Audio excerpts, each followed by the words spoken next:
Excellent. All right. So welcome back. This is the 24th season, and as you all know, September we do this, and it's one of those presentations that I really enjoy. This is bringing your own photos to work, to show, and then to I said work. I'm sorry. This is bringing your own photos to show us. It really motivates me. I got a little bit busy at work and had absolutely no chance to go out and photograph during summer. But then I started collecting all the photographs from everybody here, and just gives me really good motivation to go out and do some photography myself. So thank you for that. And if you have noticed, the name has changed. We are no longer Santa Clara Valley Audubon Society. The name has changed to Santa Clara Valley Bird Alliance, and I think it just happened recently. So I think this is what it will be called. It's the same organization. Names are changing, and this is the outcome probably of a decision made. So if you hear and see the Santa Clara Valley Bird Alliance, that's us. And as always, I really like to thank everybody to give me recommendations. And in the past, people have sent me a few names to reach out, because we do this once a month, and I invite speakers who have a collection of photographs and actually exceptional photographs, and ask them to come and present. So I've started reaching out to people. A few of them have accepted. So we do have a presentation coming up in October. I have one lined up in November, but then it's pretty open after that. So if people have names they like to recommend, please don't hesitate. Send me an email and I will follow up. So having said that, let's begin. So the first person who sent photographs as soon as the request came out is Bilal. I hope Bilal is here. Yeah, I'm here. All right. So if I can forward my notation, that will be good. Oh, you can do it.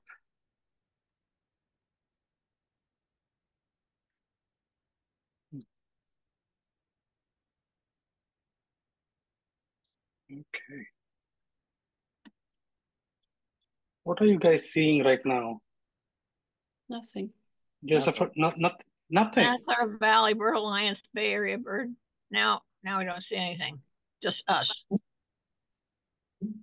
Apologies for that. I don't know what's going on. How about now? Wow. Okay, I see my Okay, name. excellent. Yeah. Well, thank you very much. Yes, Bilal, it's all you. So please tell me when to move, and I'm happy to do it. Okay, all right, there you go. So, hi everyone. My name is Bilal. I'm one of the field guides in the Santa Clara Valley, the new change name, Bird Alliance, yeah. the Bird Alliance. Sorry, I was Yeah, about to say yeah. that one. And I've been doing the field guide for photography and birding at the same time. Most of the time, we do it in the shoreline slough or the or shoreline lake or Palo Alto Bayland. So this is from one of our walks a few weeks ago.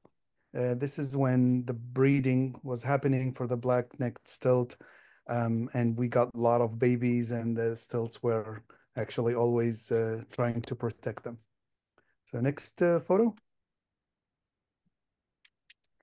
This is a cormorant in Shoreline Lake. I want to mention also that I've been doing photography and birding for about 12 years. It's a skill that's really hard. Both skills are very hard, but it gets better as you do more of it. The more you bird, the more you learn the species, and the more you take photos, the more you learn as well. So this one, I use Sony's A7R5, and this is my go-to camera because it has a 60 megapixel and I can crop in. Everyone knows that cropping is a must when you take birds because they're always too far. And I'm using the excellent Sony 200-600 lens, which is really good. because it's light, it's not heavy, and I can take it with the. So this was taken with the very fast 1/4000 shutter speed and just spray and pray. Next. These two cute Godwall is taken in the duck pond in Palo Alto Bayland. This year in summer, we had a good number of Godwalls. So they were actually everywhere in the duck pond and everywhere else. And this was actually a breeding kind of exercise for them. So the male was kind of chasing other females, and there are a few other males were chasing this couple, and they kind of put their head together. So it was kind of a synchronized thing for them during breeding. Next one. This is the classic snowy egret catching a fish. This also was in Shoreline Lake. It's actually not hard if you have enough patience to get something like that. And I've seen really, really good photos of the great blue heron, for example, catching all kind of different animals.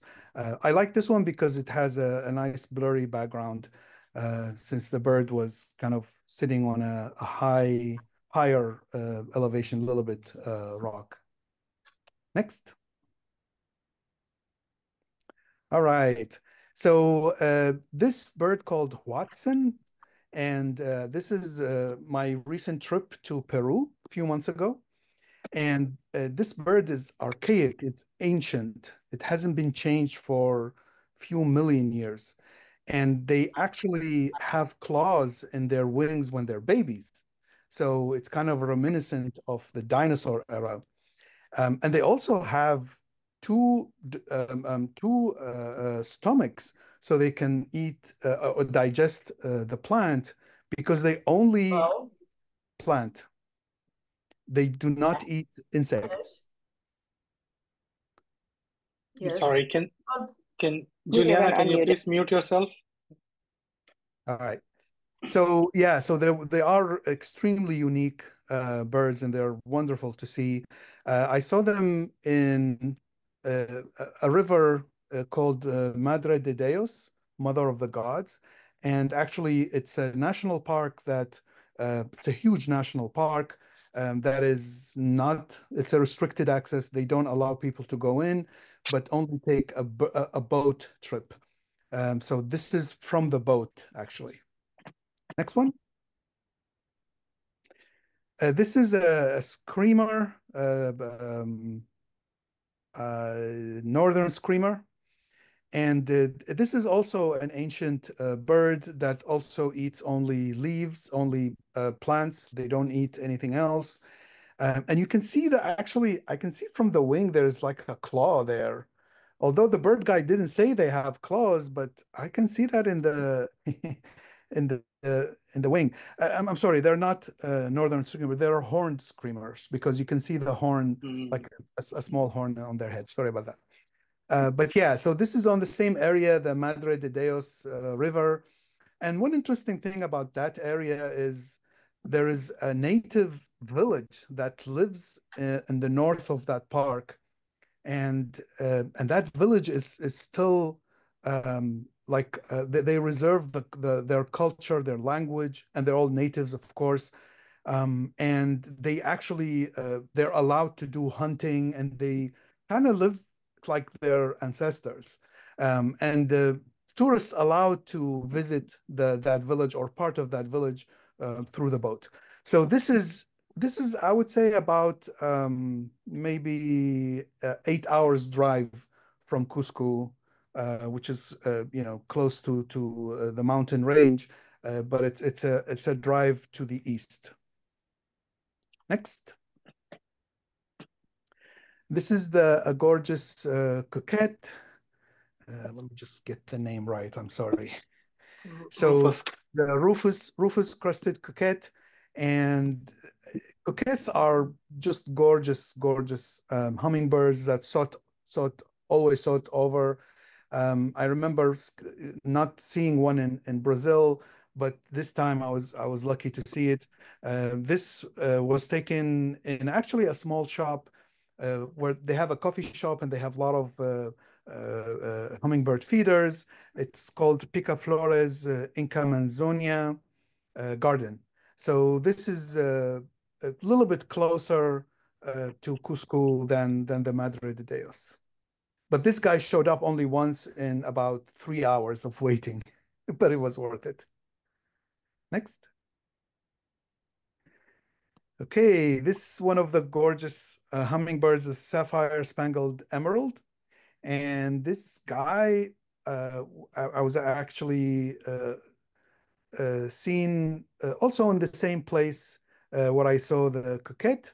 It was actually raining pretty hard at that time, so we didn't see a lot of birds, but the hummingbirds didn't care. Apparently, they liked the rain. Some of them even were bathing, and this guy was bathing actually in the rain. Next. All right, so this guy is a white-eyed parakeet. And there was a story behind this guy where it was rescued by the owner of Jardin de Calibres, which was also like a garden translation of the garden. So it was also a small coffee shop. And the owner rescued this guy when he was a baby, but they didn't keep him in a cage. So they let him fly around after it recovered. And it just stuck around. So it kept flying. It kept actually going, like climbing me, going above my head, trying to bite the camera, bite the camera, knobs, and it was really super cute. Next.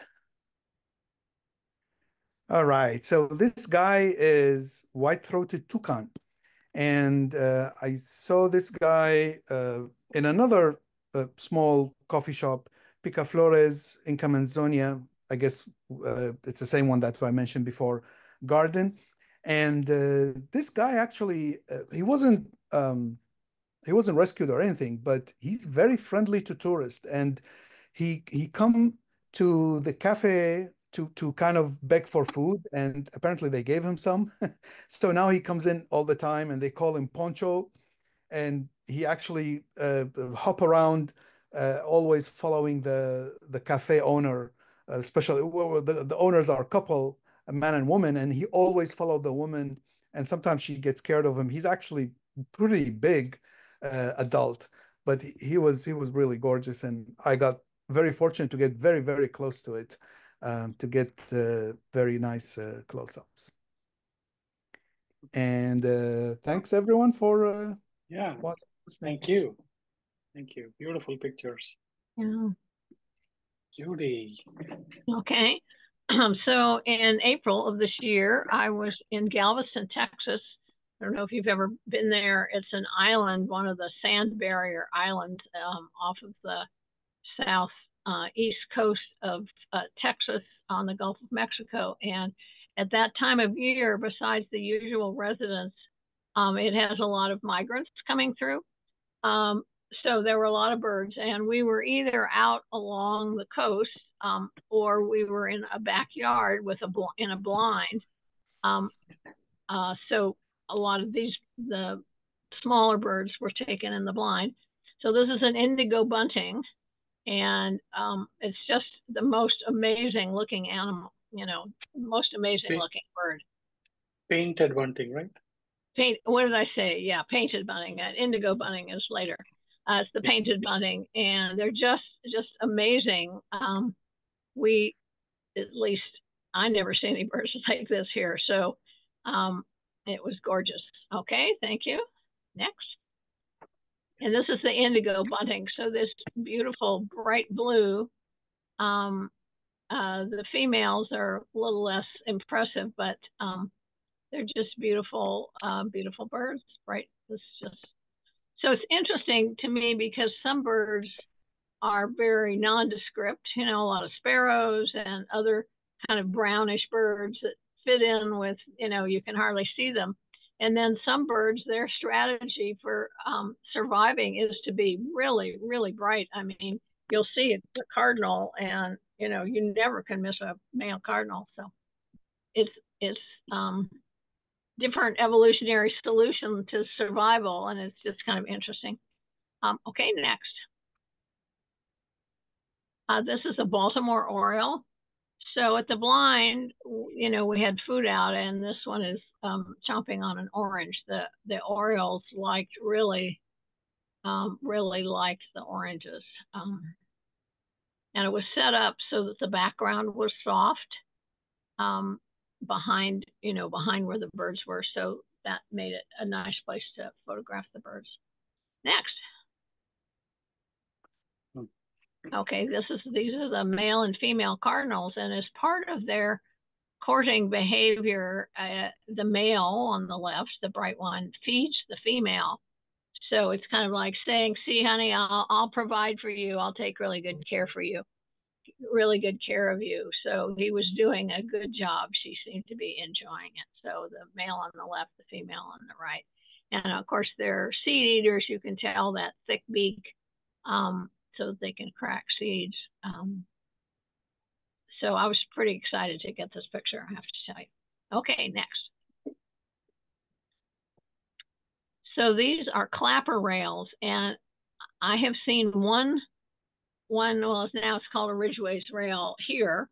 They're very shy, but they may be shy along the Gulf too, but our leader had a little amplifier which was connected by Bluetooth to his phone. So he would make a call, and the male would come running. And I know some birders don't approve of those, and I don't know that I approve of them either, except it does make it easier to get pictures of the birds. But I wasn't in charge, so I just went with how it was. So this is the one on the left is the male, and then there was a female came, and they were a mated pair, and they're kind of doing a little courtship here.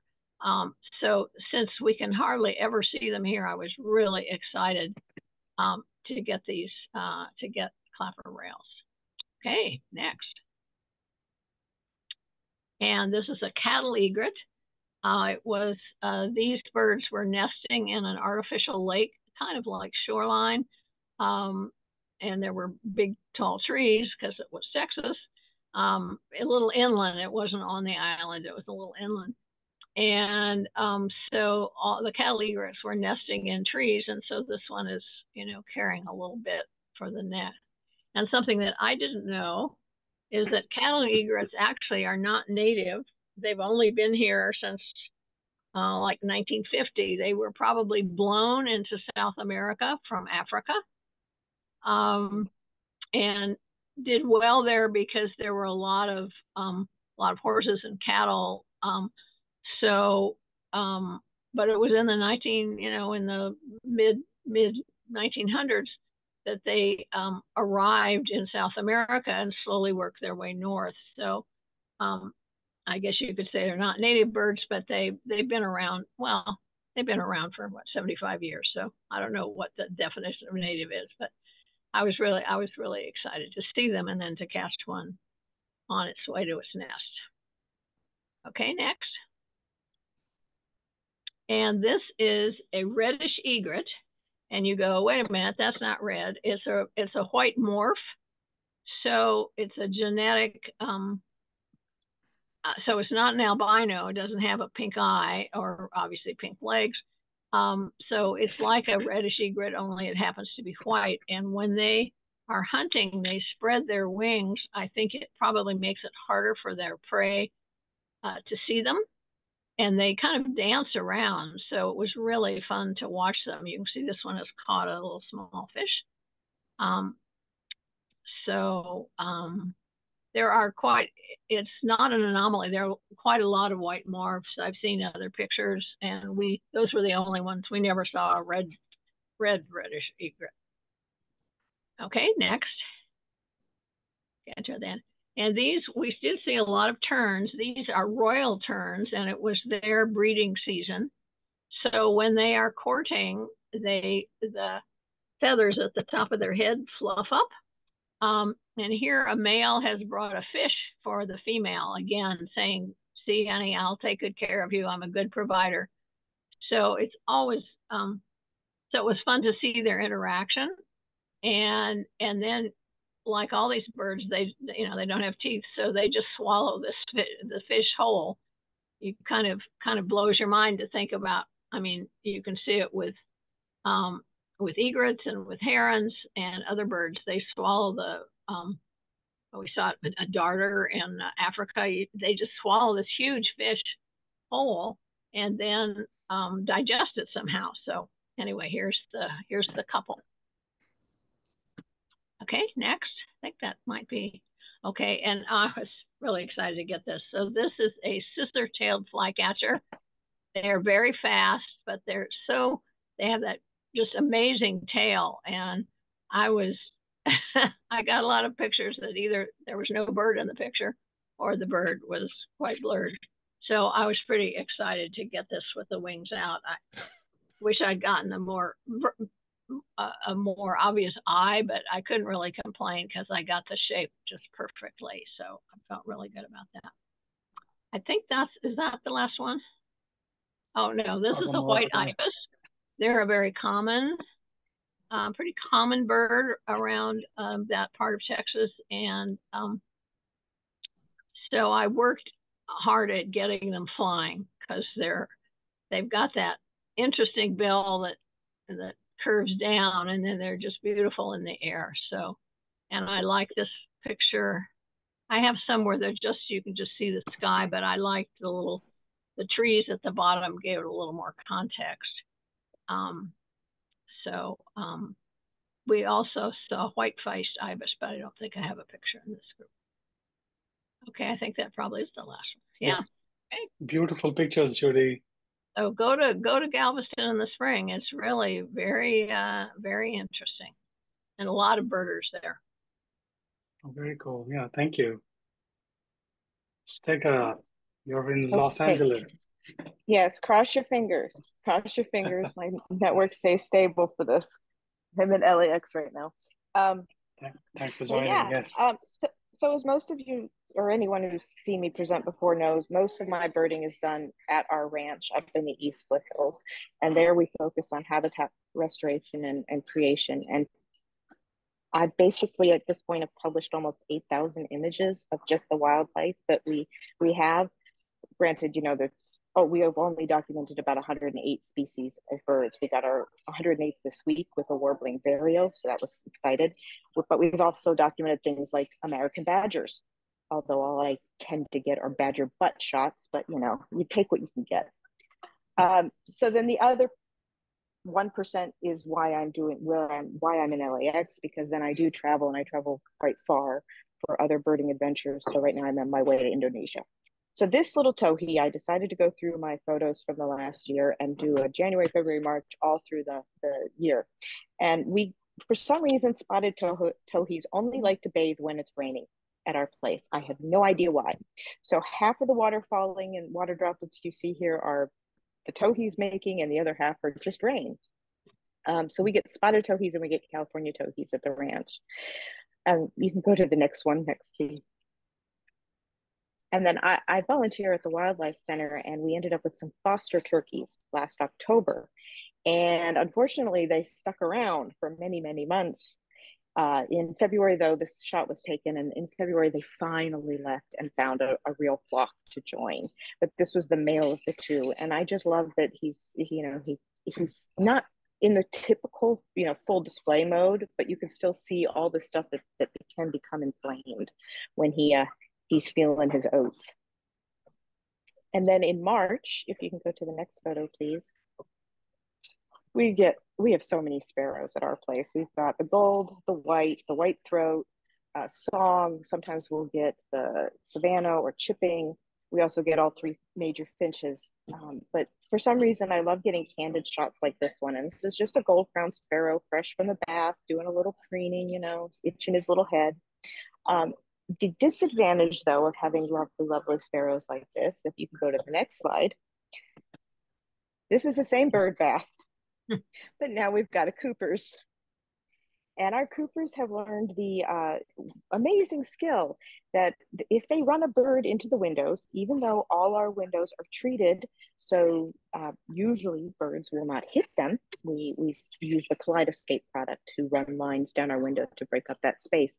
Even that though, the songbirds don't necessarily realize, because they're trying to get out of the way of this guy so fast, that sometimes he is successful in using our windows to score a meal.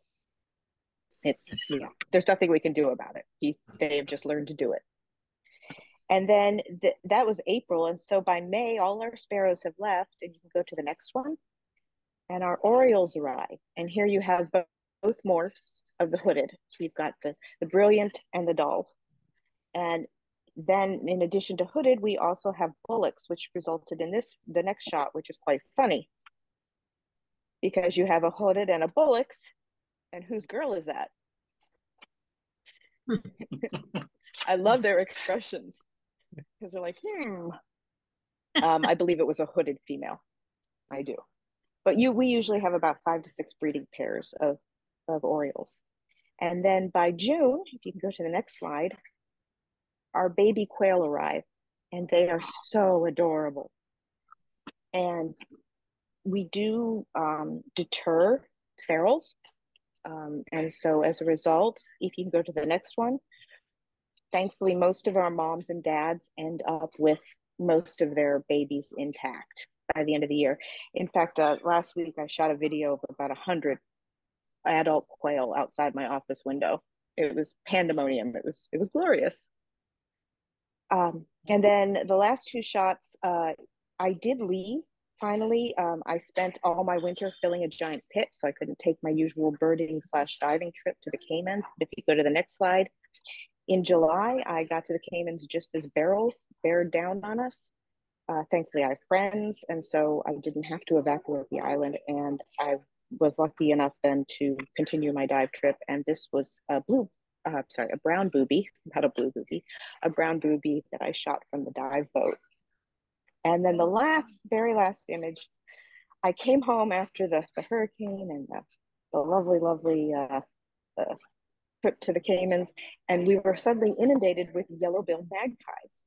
Now, the thrasher on the right, he's a normal resident. We have a couple breeding pairs of thrashers up around the house all the time. In fact, you have to watch where you step, because that bill, they turn up stones so much, and we've got a lot of those river rocks along some of our pathways. So you have to be careful, because you can turn an ankle because of the thrasher. But the thrasher was really not happy about the fact that the yellow-billed had moved in. And what had happened is the flock of yellow-bills, the breeding pair down the hill, had fledged so many. I think they actually did 2 clutches this year, and they kicked them out. And so they came further up the mountain, and we ended up with them.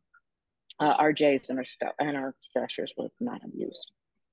So that's it. First 6 months of purgatory. Fantastic shots. Yeah.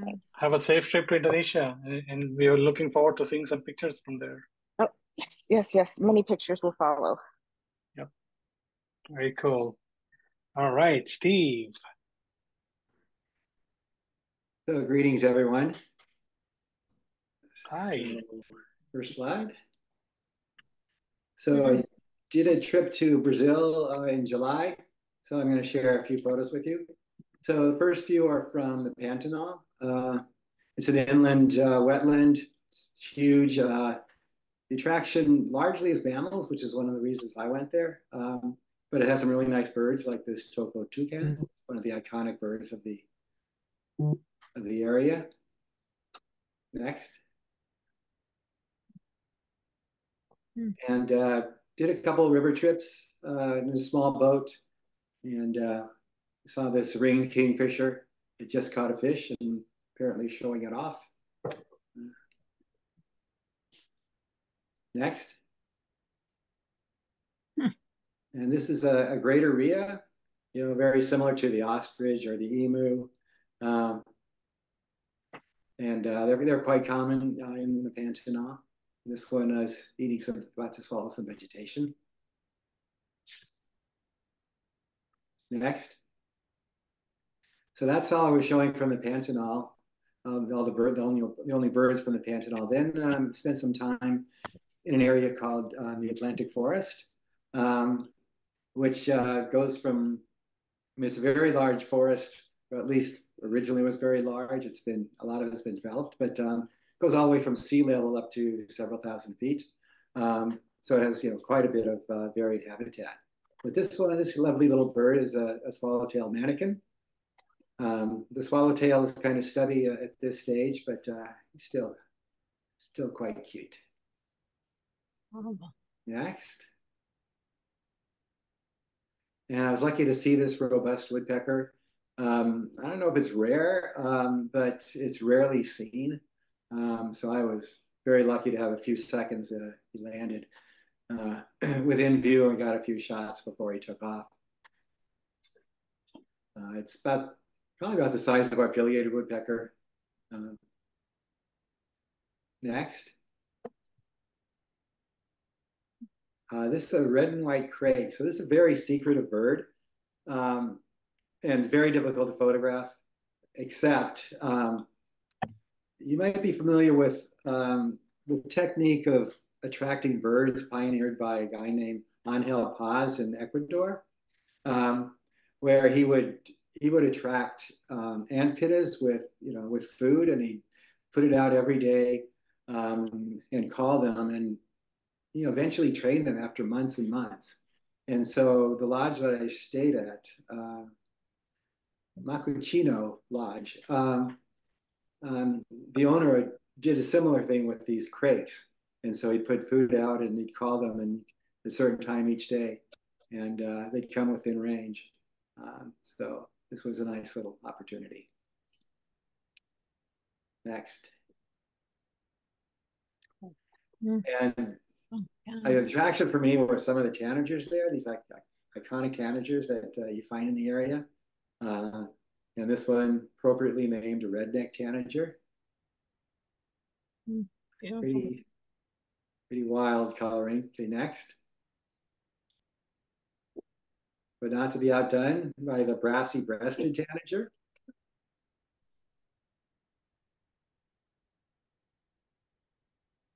Next.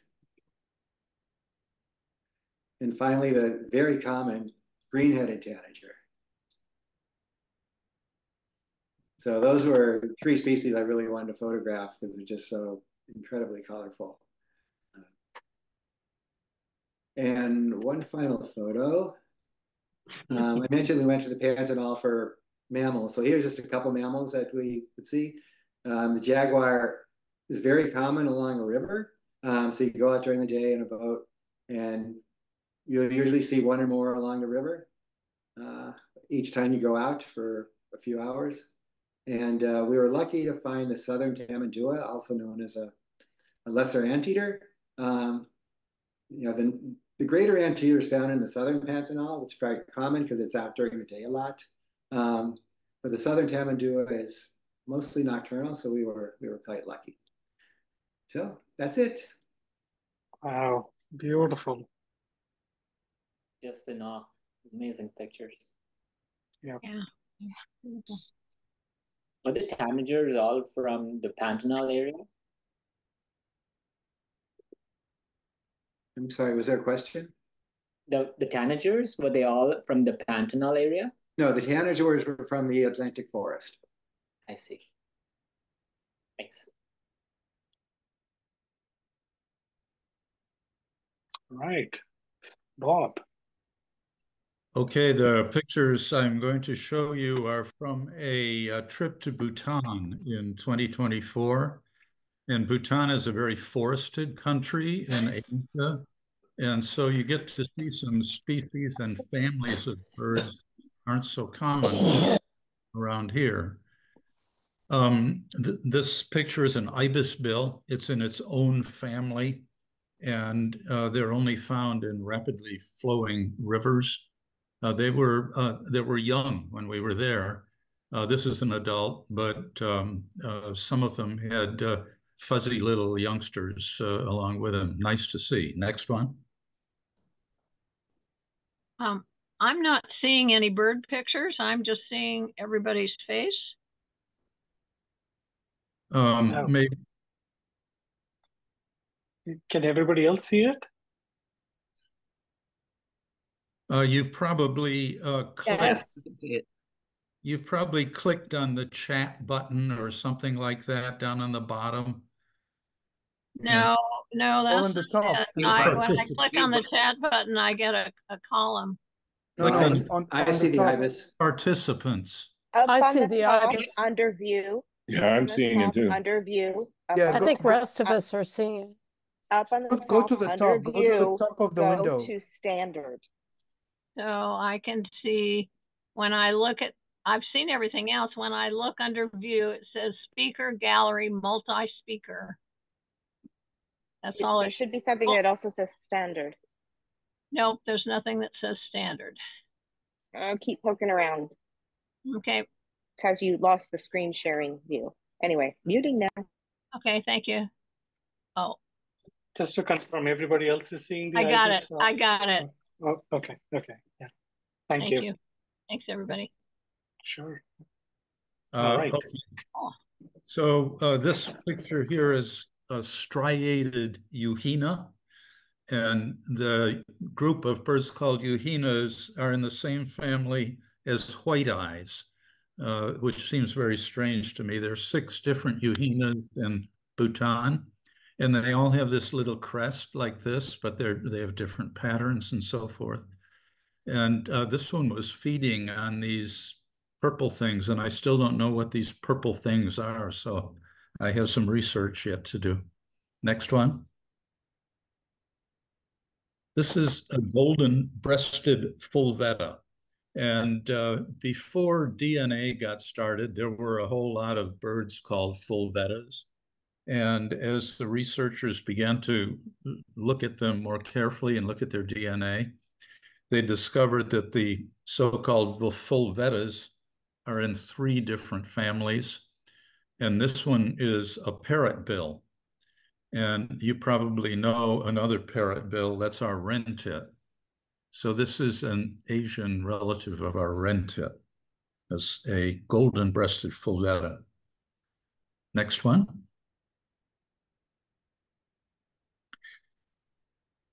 So this is a black-crowned scimitar babbler, and it was incredibly friendly.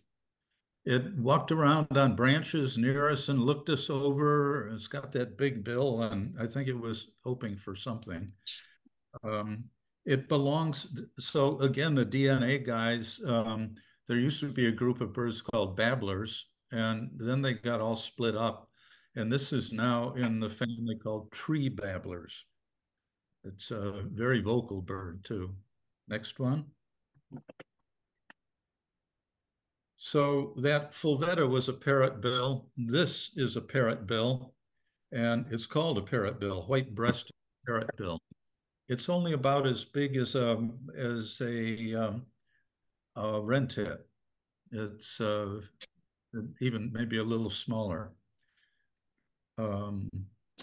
Yeah, next slide. So Bhutan is noted for some really striking pheasants. And this is one, it's the male blood pheasant. We saw these several times, and along with the females are brown and not bright at all, but the males are very striking. Next one. This is a rufous-necked hornbill, and there are, I think, 5 species of hornbill in Bhutan. This one is endangered. Actually, I think it's called vulnerable. It's hunted for food and for the casque. It's extinct now in Nepal, and it's nearly extinct in China. But in Bhutan, these birds are protected, and they're actually not too hard to find. Rufous-necked hornbill. Next one. There are 8 different sunbirds in Bhutan. They're all iridescent like our hummingbirds, and they're nectar eaters, kind of like our hummingbirds. but they don't hover like that. This is fire-tailed sunbird. Next one. This is a member of the laughing thrush family. It's called a cutia, a Himalayan cutia. And the laughing thrush family is a really big family. And there are birds called laughing thrushes, and there are birds called other things. And this one's just called a Himalayan cutia. The female is different from the male. I think this is a female, different in the coloration, but the size is the same. Himalayan cutia. Next and last slide. Another pheasant. We hiked up quite a steep hill in a religious sanctuary, and got to the top, and we were looking for this bird. It's a Himalayan monal. And a monk came out of his house and said, "Oh, you're looking for the bird?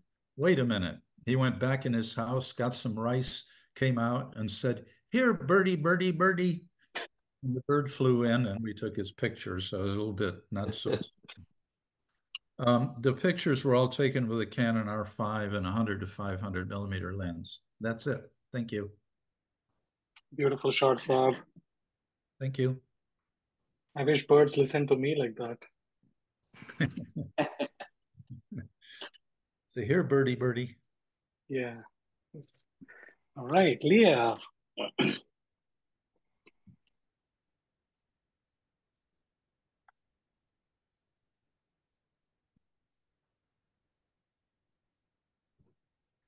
Can you hear me? Yes. Okay. I don't see any pictures. Okay. All my pictures are just local birds.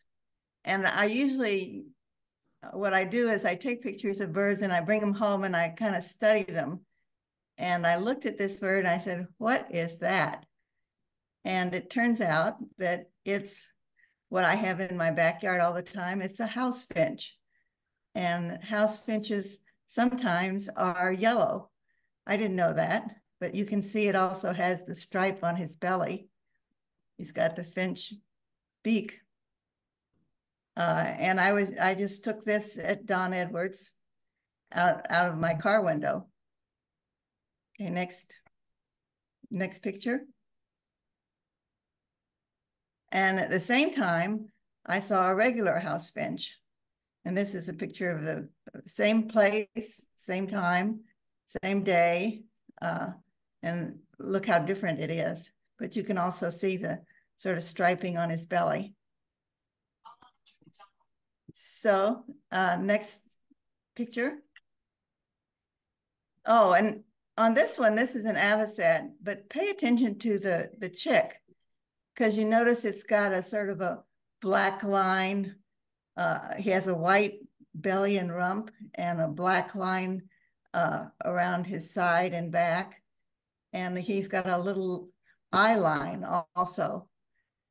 So I kind of studied it, and I actually took this the year before when at Don Edwards there were a bunch of avocets with chicks. Okay, next photo. And here is the black-necked stilt, and he's got two, obviously it's his chicks because she's got two chicks under her. But you notice again, there's the same black line, the same black belly, and a line on the eyes. So I kind of learned, Jay, they look exactly alike. Okay, next picture. And here's one all by itself, and the mother wasn't around. But again, you can see that it's got a black belly, or a black line, a white belly, and a sort of line by his eye. And that was taken this year, and that's also the black-necked stilt. As they get a little bit older, they get black on their neck and their head, and it begins to be obvious what they are. But when you see them at first, both the avocets and the next stilts. The chicks look exactly alike. Okay, Wow. next photo. Oh, and I took this out in Laguna Avenue, and I actually consulted with Merlin and Sibley, and they both said, well, if it has a pink bill during the summer, that would be a American goldfinch, the male American goldfinch. So that's a male American goldfinch. I probably would not have identified it correctly by myself, but with the bill, that sort of made the decision. And he's just eating a bunch of weeds are there on the side of the road. Okay, next picture. And then he was surrounded by a bunch of other goldfinches, and I think that that's probably also American goldfinch, probably an immature, an immature non-breeding adult, or maybe a female. I'm not really sure. Next. Oh, and then somebody said, oh, there's phalaropes off Spreckles Avenue in Alviso. So I went to Spreckles Avenue twice. And the first time I saw them, they were farther out, and there was a big flock of them, a lot of phalaropes. And then the second time I went, they were kind of closer in. And I think you should just kind of, if you can see on your screen, there's a reflection of the bird, but then if you look, there's all kinds of insects in the water. And I read that phalaropes eat floating insects. And so that's why they were all there. You can sort of see almost their reflection in the water, or at least I could see it on my iPad. I don't know if you can see it or not, but and you can even see the little feet of the insects going down to the water with the reflection under them. And I don't know what kind of insects they are. Maybe somebody else knows, but that must have been the big draw for them, because there were a lot of phalaropes there. Next picture. And then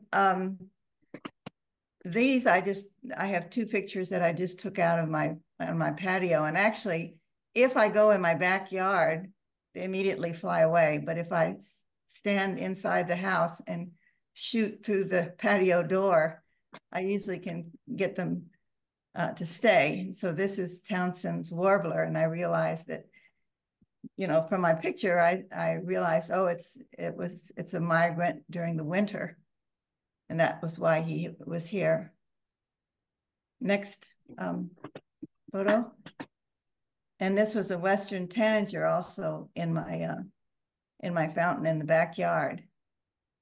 And I think that I have a lot of house finches and house sparrows that go to those fountains. And I think that having the sort of the noise of the other birds plus the noise of the water attracts ones that you might not expect to see in your backyard.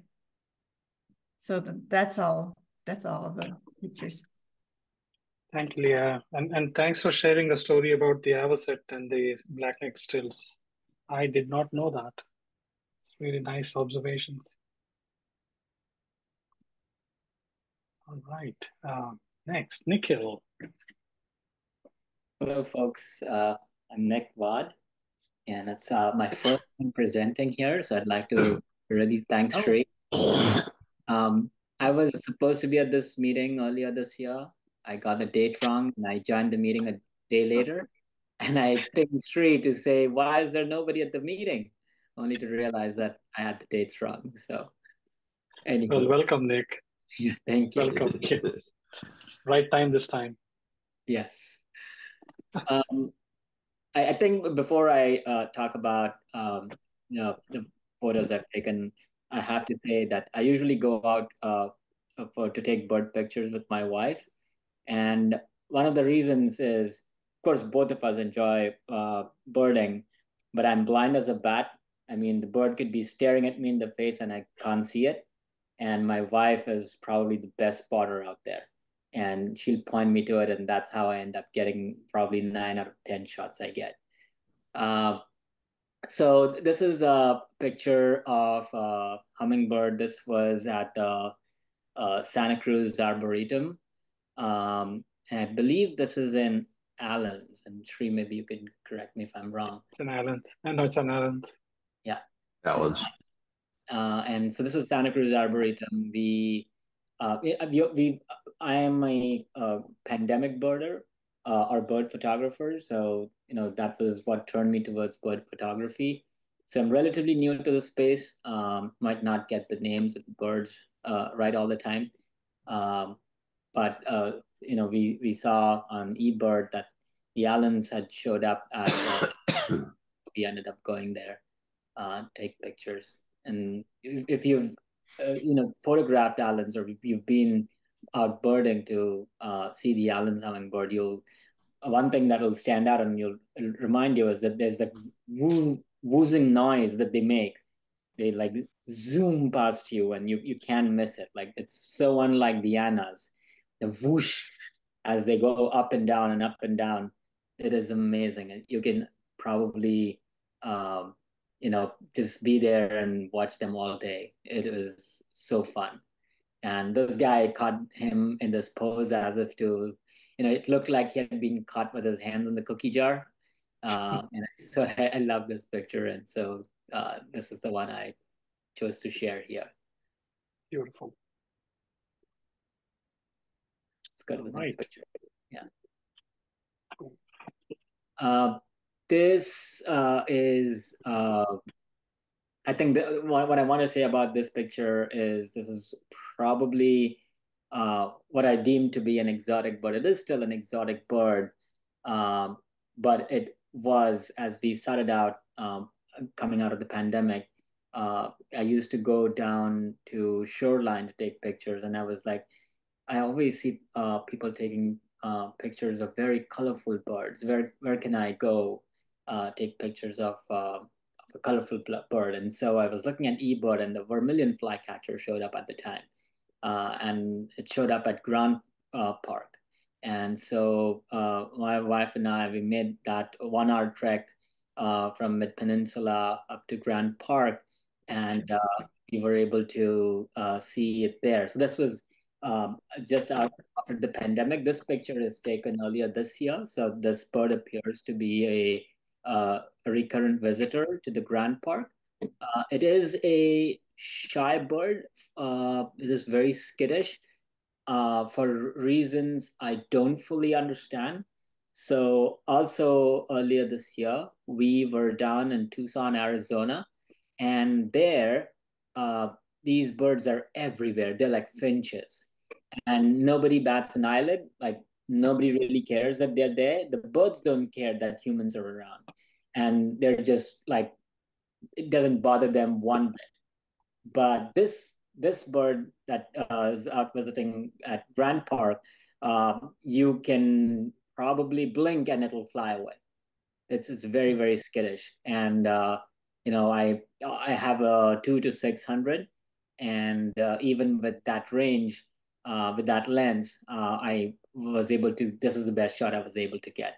I know that others have probably gotten closer shots, and it probably depends on the day and I guess just luck. But I just loved how he posed on this tree and was just sitting there. I think it made for a very pretty picture. So yeah. All right, let's go to the next picture. And this is a common yellow throat. Believe it or not, up until May, June of this year, I had not seen one. And it sounds almost laughable now thinking of it. Once you see them, you find them everywhere.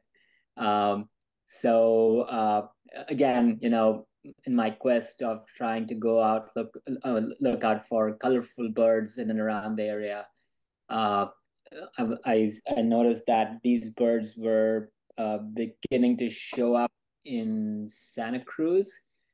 Little did I know that they were everywhere around here in the Bay Area too. So I actually drove down to Santa Cruz, and this is where I took this picture. And this was on very close to the bluffs. I forget what the beach was there, but very close to the bluffs, and he was just sitting there all by himself, and they were just beginning to come in, I guess, from their migration. But I really enjoyed it. Almost feels like if he were red, then this would be Santa wearing a hat. But he's yellow, and so he's common yellowthroat. But those are Beautiful picture, Nick. Yeah. It's not funny at all. I still don't have a good. You've outdone my collection at least. Beautiful. Thanks, Rick. Oh, that's it. Huh? Oh, okay. All right. I thought you had more. Philip. Hi, my name is Phil Lindsay. I've been associated with BABP for a number of years. I'm going to show today a trip we took to Moss Landing.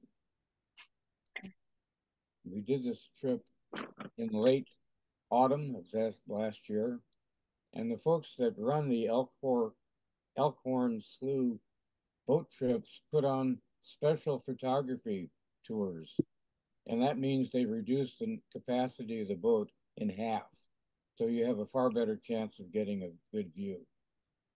They do this trip late in the afternoon, and it becomes interesting because when we were pulling into the dock on the end of the trip, the sun was directly in the pilot's eyes, and he put on a pair of welding glasses to navigate through that bright sun. I thought that was very clever. Anyway, let's start with this. These are just random shots, and so I'm not going to explore much on it. Try next, please. Looking for dinner. Next, please.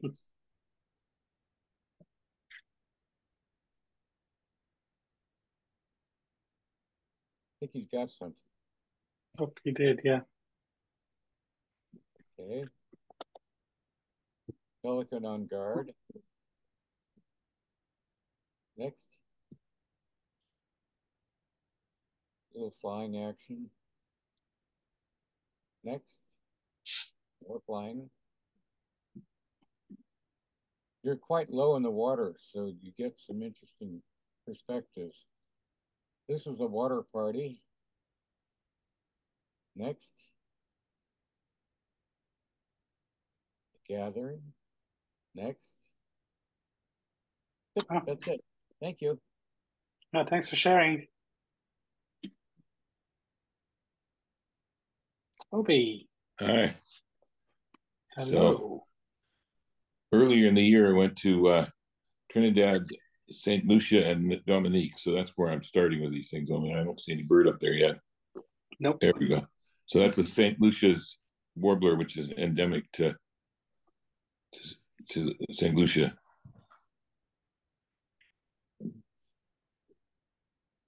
And this is from Dominique. This is a green Carib, a hummingbird. Very pretty little bird. And this one took a little while to get the gorget so you could see what color it was. But this is a purple Carib. And we played with it for quite a while and finally got some with the gorget on it. Next. Then later on, I drove to the Grand Tetons and went through Idaho because I was chasing some waterfalls. And I thought this was, I was going along the road and I thought I'd got myself a falcon. And I turned around and it turns out to be Swainson's hawk. And they circled around over me, making a lot of noise. And all of a sudden he came in and they copulated not very far away. So I was very pleased to get this. I got several from that spot. And then we went on, this is then in the Grand Tetons. And there were a couple pair of these in the Schwabacher. And I saw them taking baths, the water's all over the place, but this one was a pretty nice one. Next. And then these were around in quite some number. Yellow rump.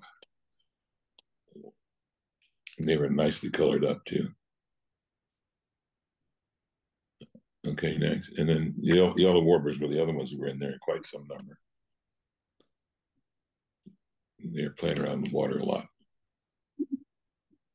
Next. So I got better pictures of the magpie, but I thought this was more fun. Everybody's all excited because there was a wolf, only it turned out there was coyotes. Yeah. But this drew quite a crowd. And there were a couple of them, and they'd come in and eat a little bit, then go away and come back and eat. And they're literally tugging the corpse or down the field. And the magpies would come in when they'd be there. That was kind of fun. And then the next one here took a boat trip down the Snake River. And so on the boat allowed us to get quite close and nice and low. And I got this common merganser. And there were other mergansers there as well. And then this is the last one. These guys were sitting there, and when I turned the boat around, they all kind of stood up at attention, couldn't gotten posed better than that. So they all got their breeding horns on. So that was fun. I think that's my last one. Yeah. I think these are all male pelicans. I'm assuming that, but I don't know that. Oh. Very cool. Yeah. Thank you. Yeah. Alex. Hey guys, I'm Alex. I just have some local bird photos for us today. So if we could go to the first slide. The start of the year, I kind of went down this rabbit hole of trying to get pictures of birds with the Golden Gate Bridge in the background. And this is one from that attempted series, the European starling. And they really super used to humans, obviously, down by Crissy Field. But I kind of like both the colors in the background here and the colors on the bird itself. I really like the purple and teals and those white accents on the bottom of the bird. Next. We did a bird walk. I think it was by the Golden Gate Bird Alliance in Coyote Hills, and we were walking through the kind of pond area there, and you hear all these marsh wrens and sounds from the marsh, but they're really difficult to see. We kind of turned the corner and the reeds parted, and there was enough time for me to take this picture of this guy nestled in the reeds. So I kind of like this one because most of my other pictures of this bird have been kind of obscured, and I like the depth that the reeds give in this one. It has a mosquito. Yeah. And Nikhil was mentioning hummingbirds, and it's funny, I have a similar experience to him.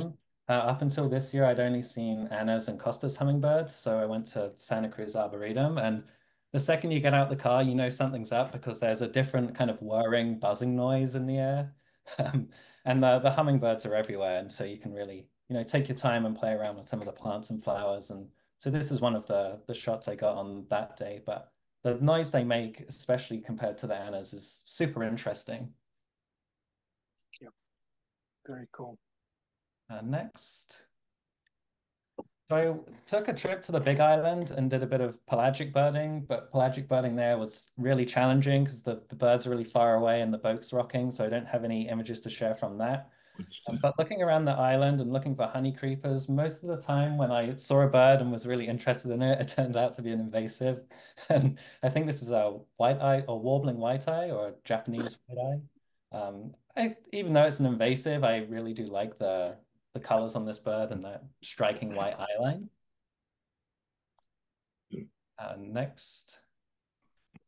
We went and did some trail that maybe some of you know about near Mauna Kea called I think it's Pu'u'u Trail up there. And it has these old growth forests that are separated by lava flows. And I think we got the picture of this bird up there. I'm not exactly sure what this bird is, so if anyone has any suggestions or can help idea, that would be great. I do have a guide to Hawaiian birds, but there's a lot of vaguely yellow birds in that, so I'm not exactly sure what this is. But yeah, I like this shot, and I think it captures some of difficulties trying to shoot forest birds in Hawaii in that they're really fast, they're kind of small, and the light's not always that great. So this was one of my better attempts. Um, so I took Matthew's sparrows class earlier in the year, and since then I've really been trying to pay more attention to sparrows and realized that for how common a bird they are, I actually don't have that many pictures of them. So these next few are just pictures of sparrows. Much like Steger's pictures of bathing birds, I kind of liked this guy who was just, washing in a puddle. I kind of like it looks like he has a little closed eye and a look of satisfaction on his face and a vague suggestion of a mane. It made me think of some kind of like bird shampoo commercial. So I kind of like this image. Next picture. This is just a California towhee, but I realized for such a common bird, I didn't have any pictures of it at all. And I was trying to get a picture of it with something kind of interesting in the background. But in my experience, I don't know if this is common for towhees. They just, at least for this species, they just kick about the ground in and out of shrubs, and it's kind of hard to get a picture of them with something interesting in the background other than dirt. But luckily, this guy decided to hop up on a rock, and there happened to be some kind of flowering bush behind it. So I was kind of happy to get a picture of this bird with some pop of color in the background. Next slide is one more sparrow. This was in Bodega Bay, and this guy was just sitting on this wooden post and was not that bothered by us. And so I kind of took my time and took a few images, and only when I got home did I realize the yellow stripe over its eye. So I think this is a savanna sparrow. I really like the pose of the bird and how well you can see that yellow stripe with that kind of milky orange background. I kind of like this picture of this particular sparrow. Beautiful. I think one last picture. I'd always wanted to get a picture of a barn swallow in flight, but they're really small and they fly really erratically. I was out on the Bay Trail on my bike one day, and I happened to find a place where before they swoop up under to their nest in the bridge, they would fly in a completely straight line down the path. And so I kind of just sat up there lying on the ground and just kind of focused and waited for a swallow to come into, my line of sight. And luckily one did, and so I got this picture of a barn swallow kind of flying in the air, reasonably focused and with some background and the dirt there at the bottom. So I was pretty happy with this. My pictures of barn swallows in flight before this have been very mixed. So I was happy to get at least one that's marginally presentable. That's really cool. Yeah. I think that's it. Hello. Hello. I think the unidentified bird from Hawaii may be an amakihi. Okay. I'm just going based on the length of the bill. I mean, adult amakihis are more yellow, so maybe this is a young bird. Hard to say from that, odd angle, but that's my guess. Oh, thank you. That's very helpful. Very interesting. Cool. All right, Marianne. First picture, I've been birding in my backyard, and on October the 12th, 2022, I watched a downy woodpecker make a hole in a dead part of a locust tree in my backyard. Next. I've been watching now for a couple of years, and in May, I saw a pair of pygmy nuthatches, and I believe this is maybe a male feeding a female. Next. I kept observing, and in June, I saw an adult taking food into the hole. Next. This might have been a piece of a peanut or suet. Next. And various insects. Next. Finally, on June 20th, I got a picture of an adult bringing a fecal sac out of the hole. So I knew there were hatchlings in there, and I kept watching. Next. I finally saw chicks coming out of the hole or begging for food, looking out of the hole and getting on the branches. And then I guess eventually they fledged, and I did miss that. Next. I kept watching, and one day I saw an adult bringing nest material out of the hole. Next. And sawdust. Apparently, pygmy nuthatches can enlarge the hole like a woodpecker, and they remove the sawdust. So I keep watching, and next, every night, the family comes back to the hole to roost. There are 3 chicks, 2 adults, and occasionally some other helpers. They're a lot of fun to watch. They chitter around, jump around when they're getting ready for bed. It's as if the adult is saying, okay, time for bed. And the young ones are saying, no, no, I don't want to go to bed yet. But eventually they all get into the hole. That's it. What a beautiful, so cool.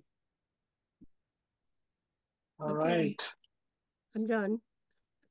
Thank you. Wonderful. Kathy. Just a wonderful story. Thank you. Yeah, it is. Yeah.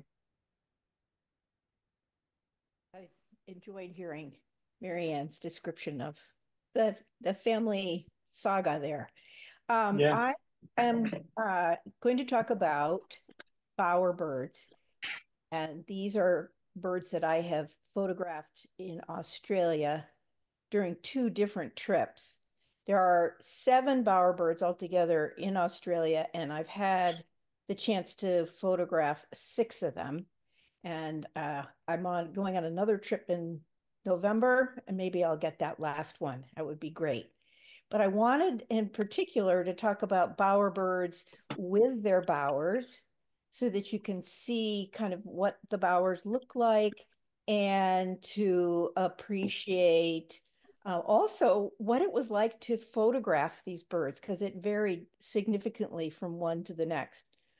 This particular bowerbird is called the fawn-breasted bowerbird. It lives in the Iron Range, which is way up north of Queensland, almost to New Guinea. Think of it as that finger that reaches toward New Guinea. And these birds live deep in the bush, under the brushes. And in order to get pictures of this bird, which is very shy and very, very, very well hidden, we went in a blind and sat there in very, very hot weather in the blind for about an hour. But we were lucky enough that this bowerbird did come in and was relaxed enough that we got to watch the behavior of him decorating this bower. And you can see his preferred decorations are these green berries, which he puts in the sides of the bower and then along in the front. Okay, next. Okay, in contrast to the fawn-breasted bowerbird, which is extremely difficult to see in photograph, we have the great bowerbird, which is ridiculously easy to see. This particular bowerbird was photographed on a road in the middle of a cemetery. Cars were driving by, people were walking by, paid absolutely no attention. So it's completely out in the open. You could just sit down on the ground and watch this bird. This bowerbird builds almost like a condominium complex. If you look carefully, you can see that there's a bower on the left, and then there's another one to the right. And its preferred decorations are a ramp built of white pebbles. And then look closely, there are green and red decorations there. And they like to have those green and red decorations kind of along the edges of this ramp way. The bowerbirds are very competitive for these decorations. And we watched while another male bowerbird snuck around from the back to come through and steal the decorations and take them and put them in his bowers. So this bird was quite easy to photograph, and I've actually photographed it. If you go to the next picture, it shows this is where you can see the other male is looking through, seeing if he can sneak in and steal things. But I've seen these birds building bowers just literally in parking lots, in little town squares. They're just easy as can be, but very interesting to watch. Okay, next. Okay, another bowerbird is the golden bowerbird. This bird is also a bit harder to see and quite a bit more difficult to photograph. In order to see this bowerbird, we went deep into the woods and we sat down on the ground very, very quietly, hoping that the bowerbird would come down and work on the bower. We did see the bowerbird, but it kept circling above us and just never seemed comfortable coming down. What we did discover coming as we were sitting on the ground is that there were ground leeches there, and they were crawling up our pants, and we were all being, having a leech. What do you call that? Bleed, when the bloodletting from the leeches, we all had leeches. In addition, we discovered once we all got back out of the woods is they also had all gotten like chiggers, and it was horrible. So that's what you get when you sit on the ground out in the woods trying to get these pictures. We did get the bird, and if you go to the next picture, you can see what the bower looks like. In this case, it looks very different. It's much, much taller. You can see people in the background, so you can see the height is several feet high as opposed to about a foot high. And the decoration is much less precise than the great bowerbird. There are some seeds and pollen and other things down at the very bottom, but that gives you an idea of what that bower looks like. It's a completely different feeling. And that's the woods we were sitting in, collecting leeches and chiggers. Oh, the next, please. Now, another bowerbird is called the satin bowerbird. And this bowerbird is in Queensland.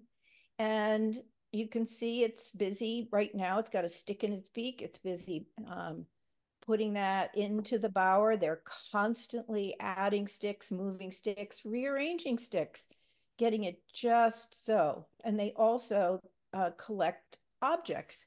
In this case, the satin bowerbird is known for collecting blue objects. And this bowerbird is near a hotel and where there are big trash cans and such. And so it goes and collects all these bottle caps, straws, anything it can find that is in this blue color. And they're strewn all around. What looks like a mess to us, though, is very particular to the bowerbird. If you were to go in and move those pieces around, that bird would come right back and move them to where he thinks it's so important for them to be in order to attract a mate.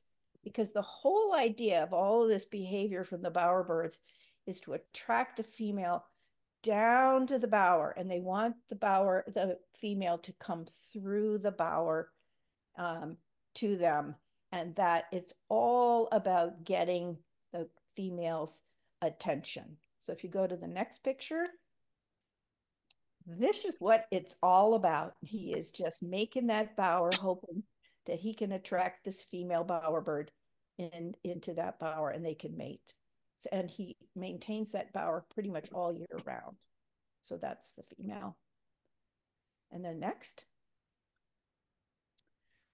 This just recently, I was in the Northern Territory of Australia. That's the kind of the big area right smack in the middle, and had a chance to see a Western bowerbird. And this is one I photographed at the Botanical Garden in Alice Springs.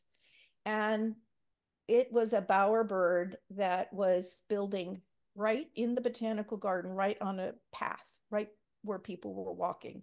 So it was not hard to see, and he wasn't particularly shy, but it was a really difficult thing to photograph because he was in the deep shade and it was really bright sun all around it. And the only way you could see under the branches to watch him was basically to lie in the dirt on the path in the hot sun and try to catch him as he got some sunlight on him. What you're seeing here is another kind of behavior. You can see the bower in the background. He is decorating with green desert tomatoes and strips of white, like straw covers and Kleenex and other things. So green and white are his preferred decorations. In this case, he had seen another male. So he wasn't just moving this decoration in, he was doing a little dance step and hop and skip and moving his wings and flashing that purple you see on his head. And it was all part of, for at this point, not for the female that he was doing this, but towards some other males to say, this is my bower and I'm decorating it. And you can see, I just want you to look, his decorations are kind of strewn all over the place. And I have a suspicion it's because there were a number of males and they were all coming in and messing with them. And so that it didn't really, they didn't quite get the design they hoped for. But if you go to the next picture, you can see a bower of a much more sophisticated Western bowerbird. And you look at the decorations that this bowerbird has put together. The green in the center of the bower, the white on both sides, the green tomatoes, desert tomatoes in the front. So the bowerbirds have their preferred type of objects, but each bird has its own special talent and technique for decorating. And I guess that's what makes them more or less appealing to the females. So I fell in love with bowerbirds when I was in Australia. I could spend hours watching them. It was really a lot of fun. So that's it with me. A fantastic collection. Wow. It's fun. Yeah. Who knew plastic can be so attractive? I know, really. Somebody's putting it to use anyway. And those are bones in this one. They had some. Yeah, it was near a picnic ground, so he was collecting, I think, like chicken bones and such. I don't know. Wow. All right, we have quite a few more speakers. Mike.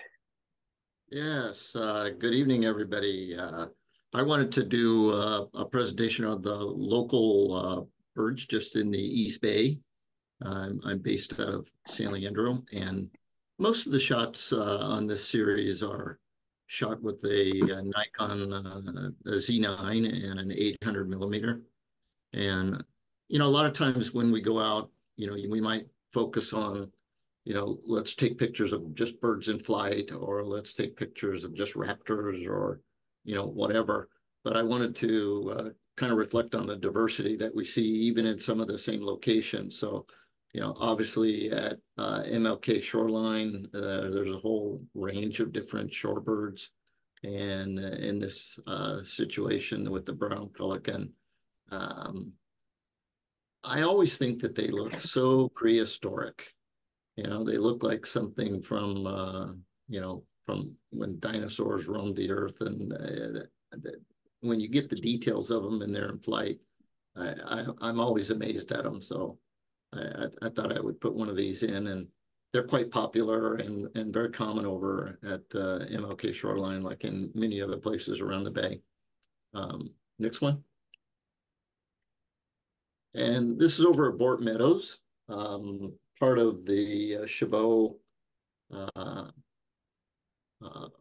you know, East Bay Parks there in Chabot. And if anybody's been over to Bort Meadows, there's sort of a east and west side, or north and south side of the little canyon that runs through there. And this was taken all the way across from the other side, looking down through the canyon. And there's some, you know, these horned owls are, I would say they're common there, but you got to look for them. And this is really early in the morning, probably about 6:30, 7 o'clock. Bort Meadows is one of the few places you can get to and park your car, and you don't have to wait for the gate to open up at, you know, at 7:30 or 8 or, you know, whatever in the East Bay. And this is a I thought was a really interesting shot because it was sort of looking right at me, and I'm pretty far away.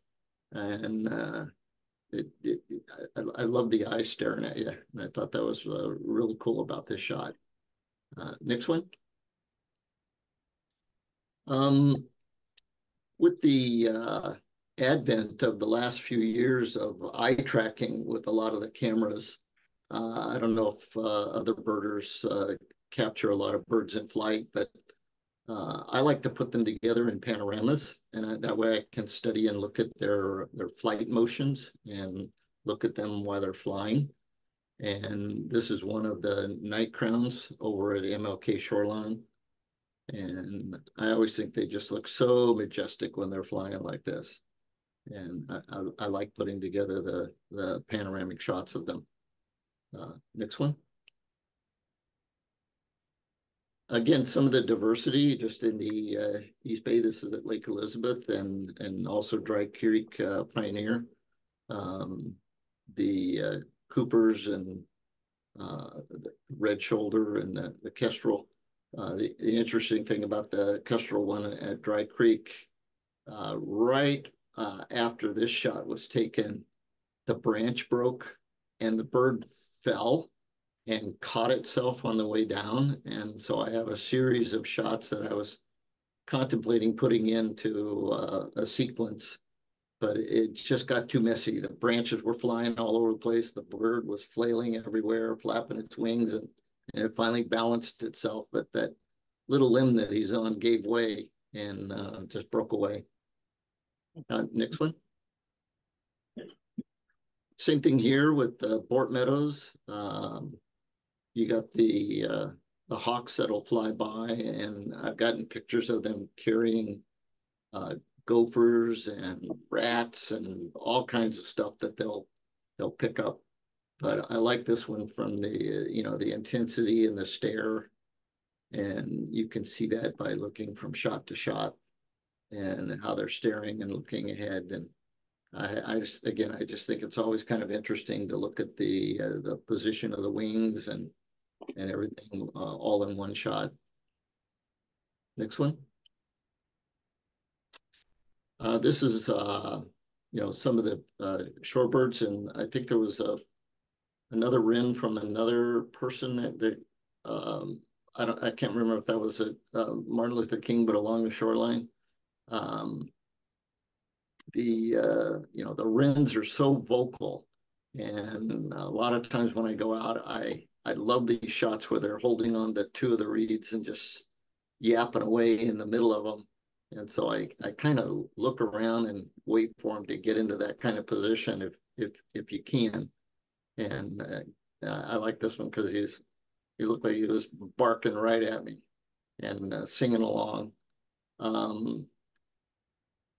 There's been a few pictures of these stilts, and if you look closely, this one I took a video as well, and the mom was making a lot of noise, and the chicks ran out. There's actually 4 of them underneath of her, and it was getting a little bit cold. Again, it was probably about I want to say about 7:30 in the morning, and it got a little bit cold, and she started calling to them, and first 1, then 2, then 3, and they all ran underneath of her, and she covered them up, and and it's just kind of cute to see when the little ones run around and hide underneath the mom. And then the last one there, the rails, and that's a baby. And of all things at the San Leandro Marina, usually I only see these in the East Bay, around Martin Luther King, at the Arrowhead Marsh area. But sure enough, this one and either the male or the female was up ahead of it. So there were 3 rails out walking around and this little baby. And I'd never seen one of the chicks from one of the rails before. And I really like this shot of the baby. Next one. Same thing here, all at Coyote Hills. this bittern, I was just looking for some of the, actually I was looking for some of the deer out across the marsh area. And right down at my feet, this guy walks out right in front of me, looks around, keeps walking around, and then takes off. And I thought, well, usually you go there and you look and look and look, and you can never really get a good shot at him. And he walked right out of the marsh and right in front of me. And the black-throated gray warbler was in one of the trees, and at the same time, there were several other birds flying around, and I thought this one was really kind of interesting, and we don't see them, that often here. And at the same time, same day, some of the hawks fly by, and this guy was flying around. All in Coyote Hills, and other shorebirds were also viewable. Next one. I think that's it. Yep. Oh, thank you. Right. Shravan.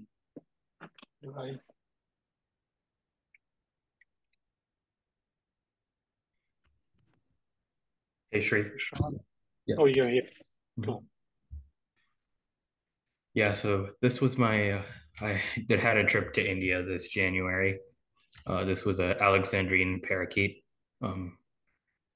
Pretty cool to see they were mating, and I think this was a potential nest cavity. Yeah, next, please.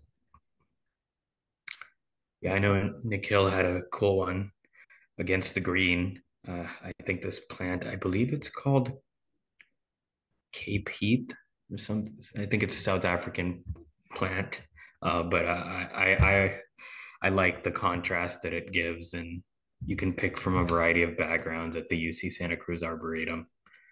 So I like doing both the green and the black and seeing which one turns out. Next, please. This is an Anna's hummingbird. This was a really tame one. Got a couple close-ups of him.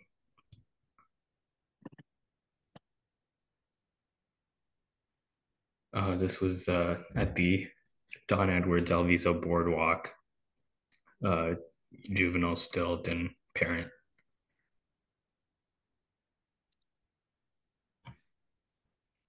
And this is an Eastern Imperial Eagle from India. This is, I believe, a juvenile. It was pretty cool to see them in the desert. Next, please.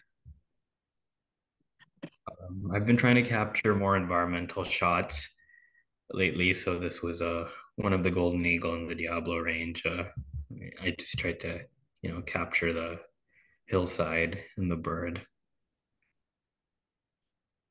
Next, please.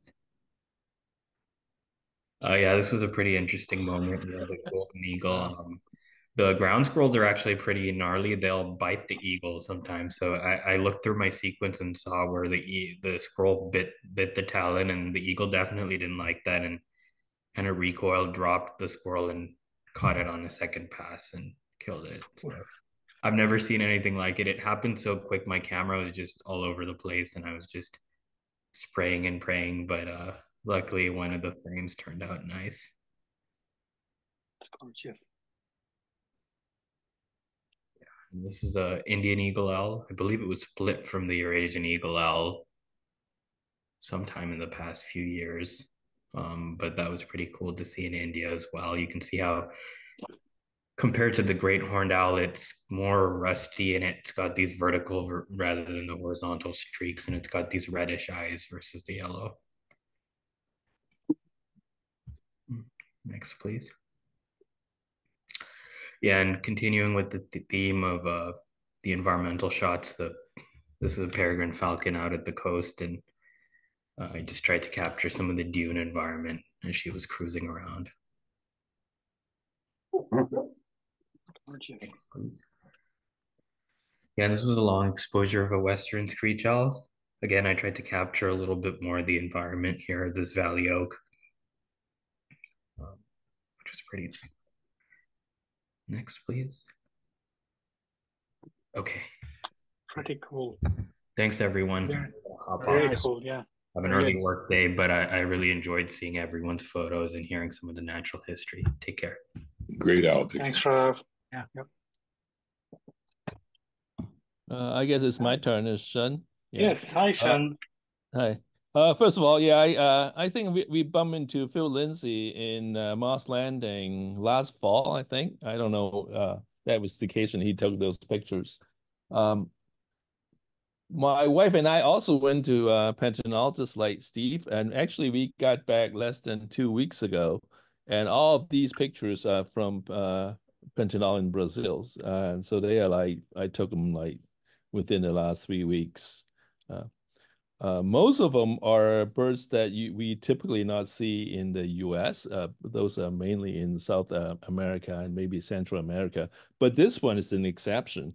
The crested caracara is mainly in Central and South America, but the range goes up north into Mexico and even southern Texas and Florida, etc.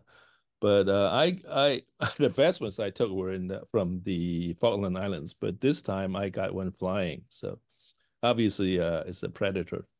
Okay, next picture, please. Okay, great black hawk and a juvenile. So it's the adults completely black, but the juveniles has different color, paler colors. So unfortunately, I don't know that much about these birds. They are not common in the U.S. Okay, next one, please.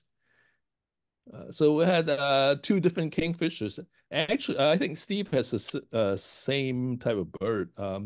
The ringed kingfisher, I think it's similar to the size of the belted kingfisher in the US. The color is a little different. The front is all rust color. And this is slightly larger kingfisher. I believe it's something like 16 inches from head to tail. Now the next one is the green kingfisher. So the back is dark green, and you can see the front is only the top half is rust color, and the bottom is white.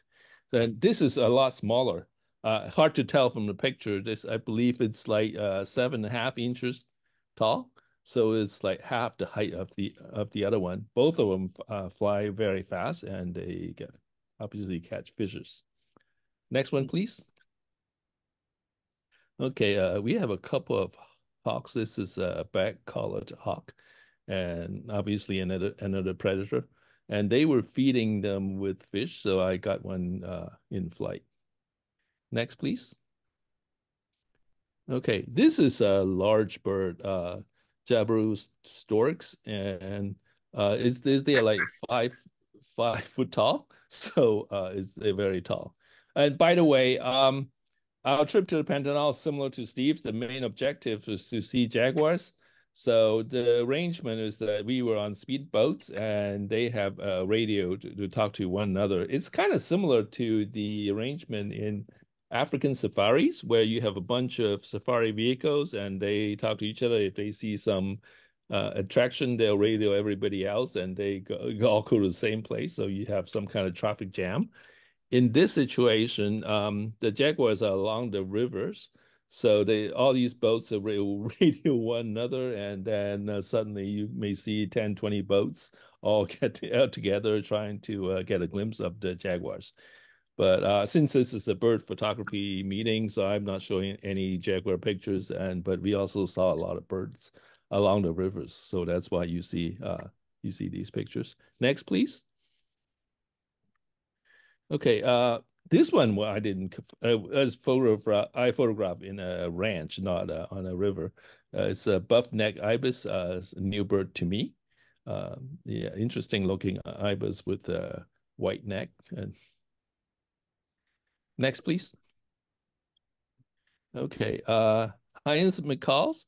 These are the largest macaws and largest flying parrots in the world, and you typically we see them in Brazil, and they by feeders, and they use fruits to attract them. But we saw these two drinking from a river, and these two took turns for whatever reason. So one drinks and the other one just walks around a little bit.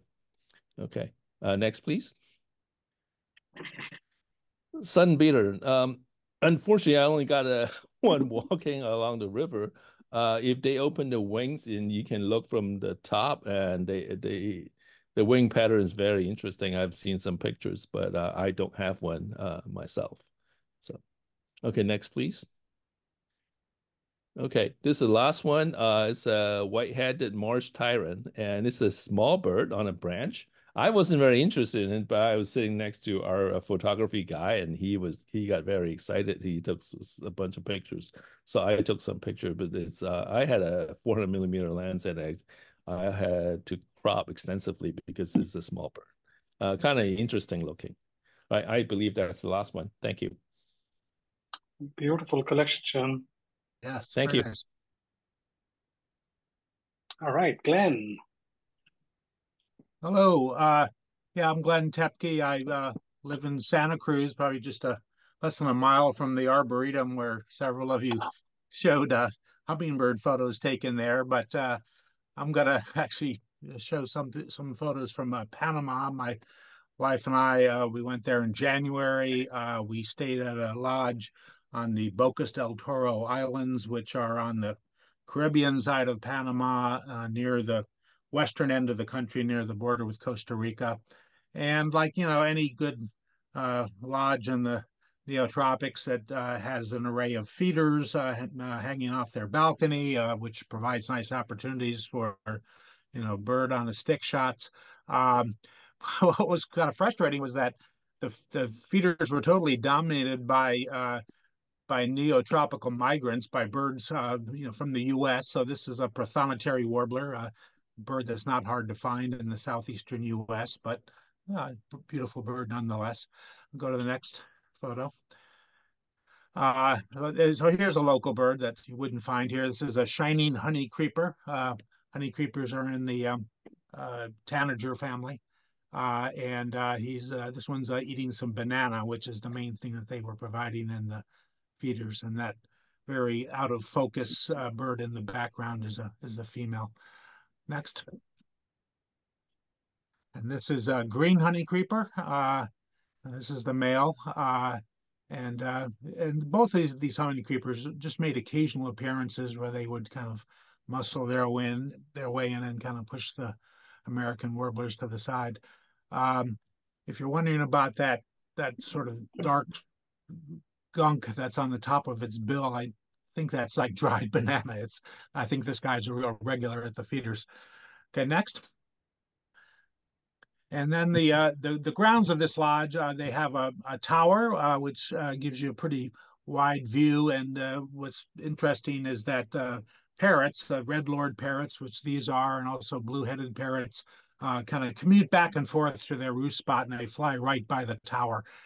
So you go up there in the morning or evening, and gives you a nice chance for flight shots. They fly pretty fast, so you have to be kind of ready, but they're it's as good an opportunity as you're going to get with those birds. Next. And that also taken from the tower. This is a Montezuma oropendula. It's in the same family as our blackbirds and orioles, grackles, but much larger. It's birds like, probably 2.5 feet long. Next. And then on the grounds of the lodge, they've got some intact native forest. And Steve Zamek showed us a mannequin from Brazil earlier in the show. This is another mannequin. This is golden collared mannequin. And mannequins are interesting because the males kind of gather at these spots called leks, where they kind of have dance contests to try and attract the females. The females just kind of sit and watch. And often they just leave because they're not that interested. But occasionally a male gets lucky. This male was there at the lek by himself. So I guess he was just like maybe practicing his moves before the next competition. Next. And this is a crowned wood nymph.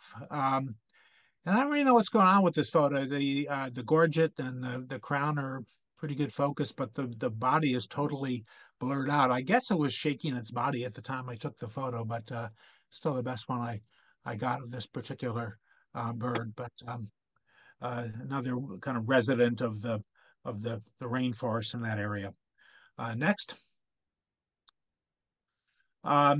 We also did a couple of trips to the mainland.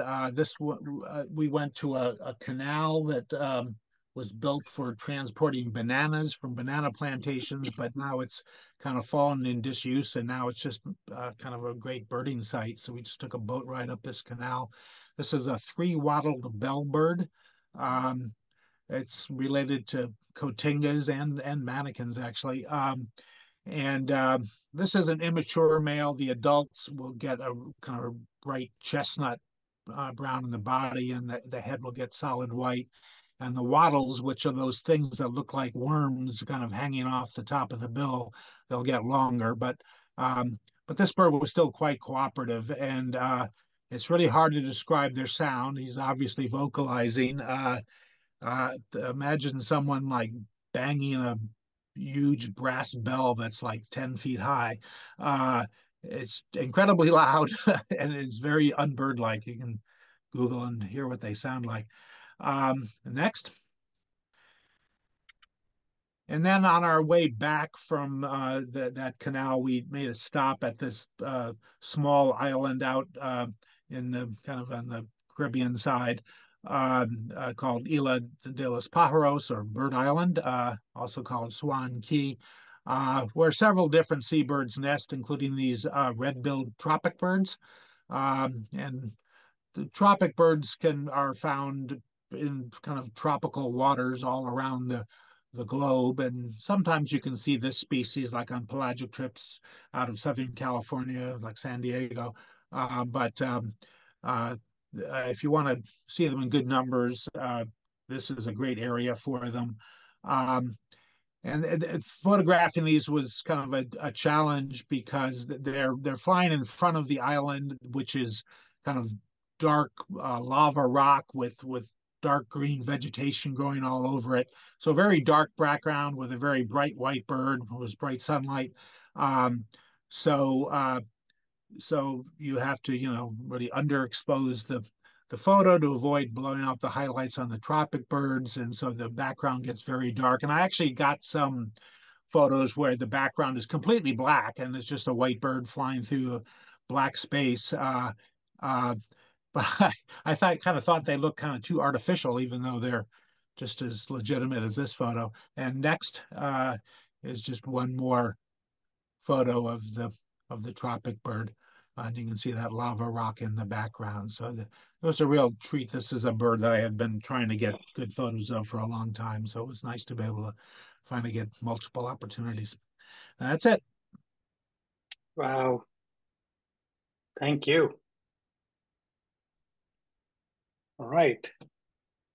Ray. Hi, I didn't see my name on the list, so I thought my pictures didn't get through. Good to see you. I sent an email. Yeah, good to see you. Actually, I sent an email this morning. I think yesterday. I live way up in Washington. We took a trip in the end of February, beginning of March, for a month actually to Colombia. So here's one of my favorites, a female gorgeted wood star. Notice the white on the chin and the rusty reddish belly. And we look at the next. Well, by the way, this is for you entomologists, this is a picture of an ant, by the way, up there. Yeah, but it's legitimate for the show because it's a bird, right? So the next picture is the same species. And I figure it must be a juvenile because look how it's got so much brownish on it. No more white chin, no more clear belly. But I particularly like this picture. It's just suspended in thin air. It's amazing, isn't it? Beautiful. Next.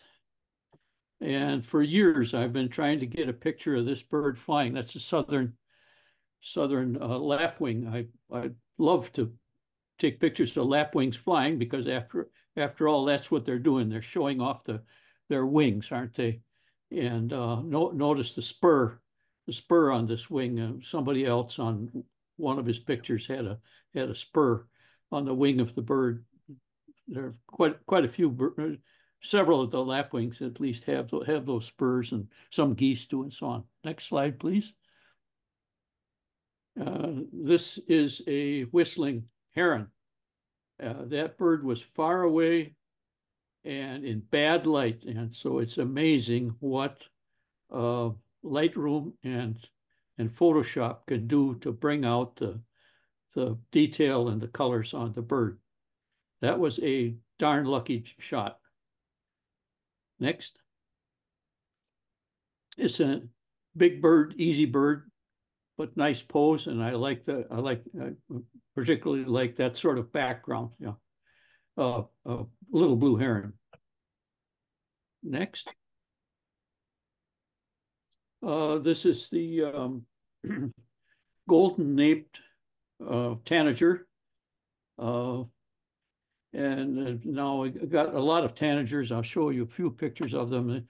This was a trip with a lot of so-called setups that Obi Gilkerson clued me in on places to arrange for the trip. So we got a lot of good shots like this, but they're kind of artificial in that they are set up at feeding stations, and hard to get birds at feeding stations often. We see that in other people's pictures without food on their bills. Yeah. Next, please. Yeah, blue neck tanager, not at a setup. This was in the real McCoy here. So I was particularly thrilled with this one when I got it, and even more thrilled with it when I got it in the computer and could work with it. Yeah, look at those colors. Next. Stunning. This is the ruby topaz hummingbird. crazy colors, crazy hairdo there. And it was a long wait to try to get these shots, and not the best situation, but that's the best rendition I could come up with here. Amazing bird though, isn't it? Next. Oh, stunning. And even a complex composition, you know, I mean, I like to get nice easy backgrounds, but even a complex situation can turn out pretty well. This is a rather uninteresting hummingbird. This is a speckled hummingbird. I don't know what the flower is. Next. And this is one we just saw from somebody else there, the golden neck, the golden collared mannequin, and he's displaying. He's puffing up his beard there, and it was really a lucky shot. There'd been another guy from Spain at the same place, and he'd been trying for hours all morning to get a shot at this bird, and I just got it through a hole in the tangle. That's what kind of a picture this was. Yeah, so I'm really thrilled with the shot, and I think that's it. Thank you very much. Nice. Fantastic.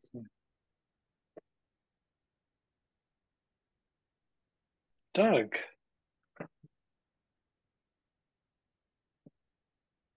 Hello, everybody. So go ahead. You can jump to the first picture. I'm, I guess, a eagle lover. I just love eagles. And so I thought I would kind of highlight this year's eagle crop. We had the Mount Hamilton eagles didn't produce this year, but of course the Milpitas eagles did, and so did the Gilroy eagles. And so we're going to go through the players here. So this is a picture of Dad, Milpitas dad bald eagle. You can always tell him apart because he doesn't have any black tips on his tail feathers here. So he was, they lost their nest in maybe I'll say late November, completely blown to the ground. So mom and dad were frantically building up their nest, which kind of lended to some amazing opportunities for birds taking off or eagles taking off and landing. Okay, so next. This is the Gilroy dad, and he is so much different than the Milpitas dad, much more grumpy, doesn't like me too close to him, keeps kind of upset with me right here, coming in with a fish that he had kind of half eaten before he was going to drop it off to his two eaglets. So he had an interesting kind of stripe. I don't know if you see my mouse or not, but he had this interesting, both him and the female had with these white marks on their chest. And I think kind of the consensus was that they're from sitting on eggs, because they did take turns pretty much shared the egg sitting duties, but you can always tell him apart from the Milpitas eagles by that. Okay, next. And now we'll go to the female. So this is Milpitas mom taking off early in the morning, first sun on her, and you can always tell her because she has black on her tail feathers. So we think she's about 4, maybe 5 years old. And she's been gone for quite a while. We'll see if that disappears. She was molting when she took off. Her first 2 eaglets that she raised, and so she didn't really stick out to the job. Just before 4th of July, she completely disappeared. So there's been a couple sightings of her, so we think she's still around, but I don't know. I guess she didn't like raising the eaglets and just took off early, but dad finished up the job. All right, next. And this is the Gilroy mom. So she was completely opposite of dad, didn't mind my presence, just completely ignored me. So I got some really close pictures of Gilroy mom. Okay, next. This is dad rebuilding the nest from scratch. He's a very strong flyer. This is before he snapped his right toe, his flexor tendon, because he's still able to grasp. We'll see him in another photo. And now you can always tell dad because when he flies, it's like he's giving you the finger. He can't flex his right toe anymore. But here he's got a pretty big branch bringing back to the nest. Okay, next. And this is Milpitas dad. I don't know if you can see, but if you zoom in on the fish head, you can see that his right second toe can't grasp. And it's just kind of flapping out in the wind there. He's still an amazing hunter. He's primarily the provider of food for the Milpitas nest this year. But they had a lot of trouble with these crows and ravens. There was a nest pretty close, and they kept flying. At least early on, they would fly over the raven's nest and would really upset them. And the ravens would come after them and nip at their tail feathers. And they're both pretty beat up by the end of the eaglet season. But there's a pretty good fish he's bringing back, but he's got a raven right on his tail. Okay, next. And now we got to have a few of the eaglets this year. This is, let's see, who is this? This is the only surviving eaglet actually from the Gilroy nest. My followers named, we think it's a he, they named him Wiley. And if you look really closely, this was about the last time I saw him. If you look in that would be his right talon. If you look closely, one of the first times I've seen him get a little small duck. So always a good sign when he's kind of self-feeding himself. And that's my last good picture. His sibling, which they named Coyote, unfortunately, she fell out of the nest, and I found her down at the bottom of the kind of cliff that the nest tree is on. And she had broken her femur. She was taken into a local facility. I think Where Sea is the name of the facility, but they were unable to save her and they had to euthanize her, unfortunately.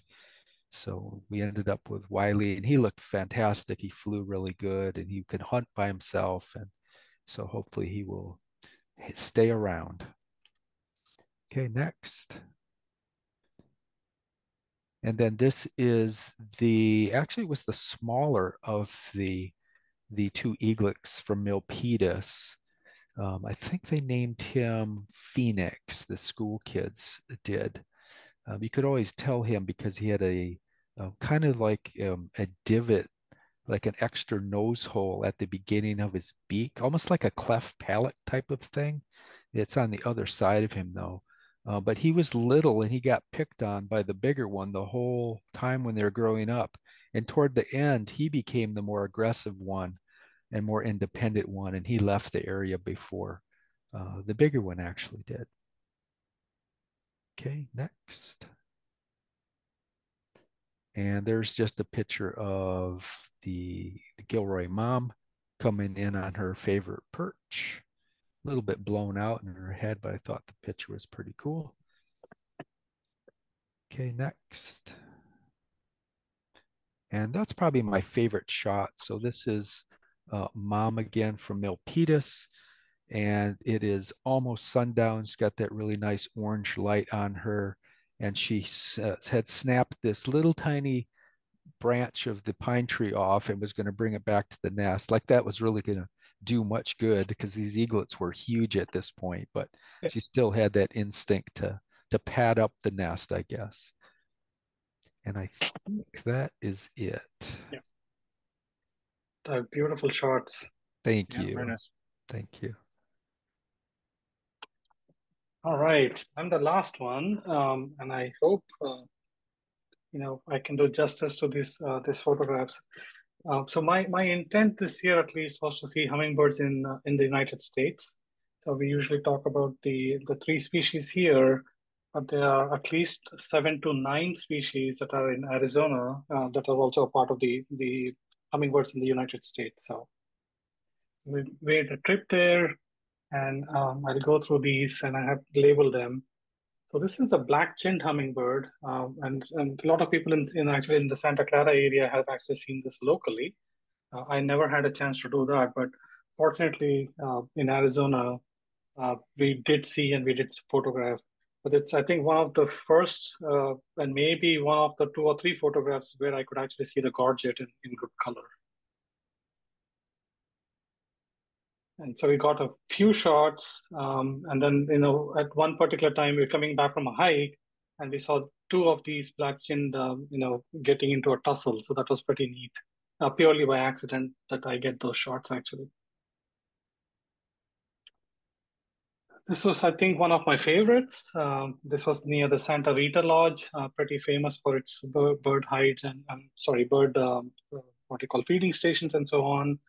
And the broad-billed was a very active member. I got some really, really good shots of this this broad-billed hummingbird. Beautiful colors.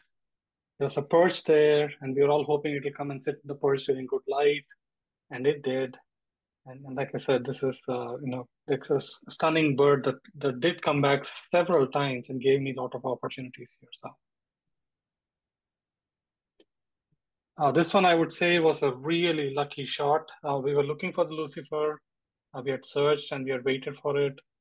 And then we saw a bird come to the feeding station here, but none of us identified this as Lucifer. We came back, I was processing the photographs, and the curved bill felt like it was a Lucifer bird. So I did send it in to a couple of experts in Arizona and a few birders here locally, and they gave me a positive ID. So I was pretty excited. I don't like the fact it's on a feeder, but this is probably one of the few shots I actually got of this bird, so I'm okay. The Rivoli, the magnificent hummingbird, as it was called, is now the Rivoli hummingbird. Big hummingbird. We saw it several times, always in shade. I had a very tough time getting a good photograph of this until the last day. And then I did get some really nice flight shots. and in color. I mean, the gorget was beautiful. I would also say that the next one is the violet-crowned, another bird that I was really hoping I'll get much good shots and good looks. And unfortunately, it did come in, but it always sat at the feeder, and I did not get good flight shots. But I'm very happy with the close-ups. And this was I think one of the rarer ones that people are looking forward to seeing. And apparently, a month before we went in I think May. I think a month before I went there, the male was seen. But when we were there, only the female was coming around, and we probably waited at the spot for like a coffee shop actually for more than 2 hours before the hummingbird came back. So got a good collection actually. I'm really happy trip. I'm very excited that there are so many good hummingbird species even in the United States. It's actually a large country, but only 8 or 9 species that are typically seen here, as opposed to the hundreds that you see in South America. So with that, I think we want to end the session today. Thank you all for contributing. Thank you all for coming. Thank you all for staying so late. But this is a pretty exciting group, and I'm really hoping that we are getting to see some stunning photographs together and learn. So I want to end with a couple of things that I have in mind. And I've said this before. The speakers here are spectacular. They spend a lot of time to put together nice photos, and I try to reach out to people who have presented before.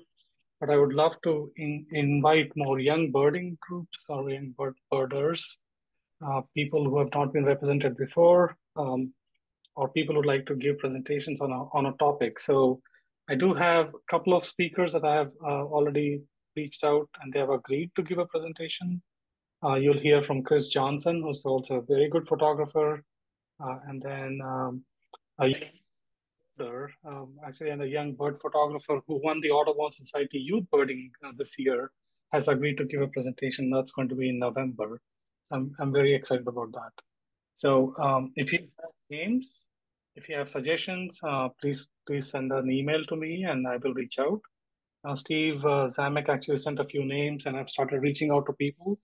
And a couple of them already declined. That's okay, but at least we will start reaching out and see if we can get them to speak. So with that, thank you all. I hope you had a good session today. Well, thank you for putting this all together. Thank you, you. Steve. Thank you. Thank you. Great So pictures. much fun. Wonderful, wonderful. Great photos, Yeah, my everyone. pleasure. Thank you.